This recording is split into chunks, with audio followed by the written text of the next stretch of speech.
Le M23, un groupe armé qui fait la une de l'actualité en République démocratique du Congo.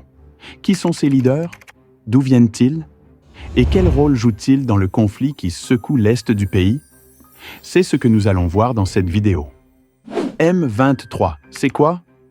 Le mouvement du 23 mars, ou M23, est un groupe rebelle actif dans l'Est de la RDC, principalement dans la province du Nord Kivu. Il est né en 2012 d'une mutinerie d'anciens combattants du CNDP, un autre groupe armé, qui contestait l'application des accords de paix signés avec le gouvernement congolais. Sultani Makenga, le chef militaire. Le premier nom qui revient souvent quand on parle du M23, c'est celui de Sultani Makenga. Officier militaire expérimenté, il est considéré comme le chef des opérations du mouvement.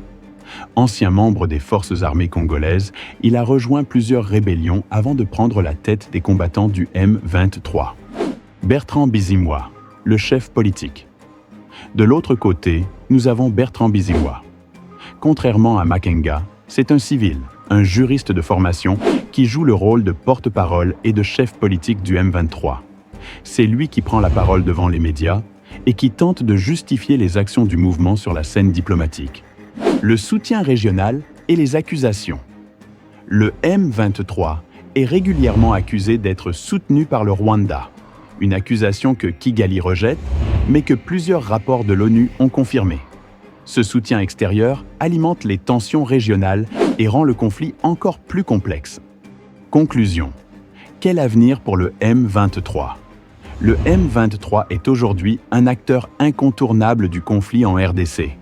Ses leaders, Makenga et Bisimwa, continuent de jouer un rôle clé dans les affrontements et les négociations.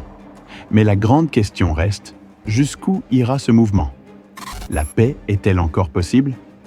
Si vous avez trouvé cette vidéo intéressante, n'hésitez pas à vous abonner, liker et partager votre avis en commentaire. On se retrouve très bientôt pour une nouvelle analyse sur l'actualité en Afrique. À bientôt. Si vous avez apprécié cette vidéo, donnez-nous un j'aime et partagez-le avec vos amis afin que nous puissions continuer à les réaliser. Pour plus de vidéos comme celle-ci, cliquez sur le bouton s'abonner et n'oubliez pas de cliquer sur la cloche de notification. Vous serez ainsi averti de notre prochaine publication.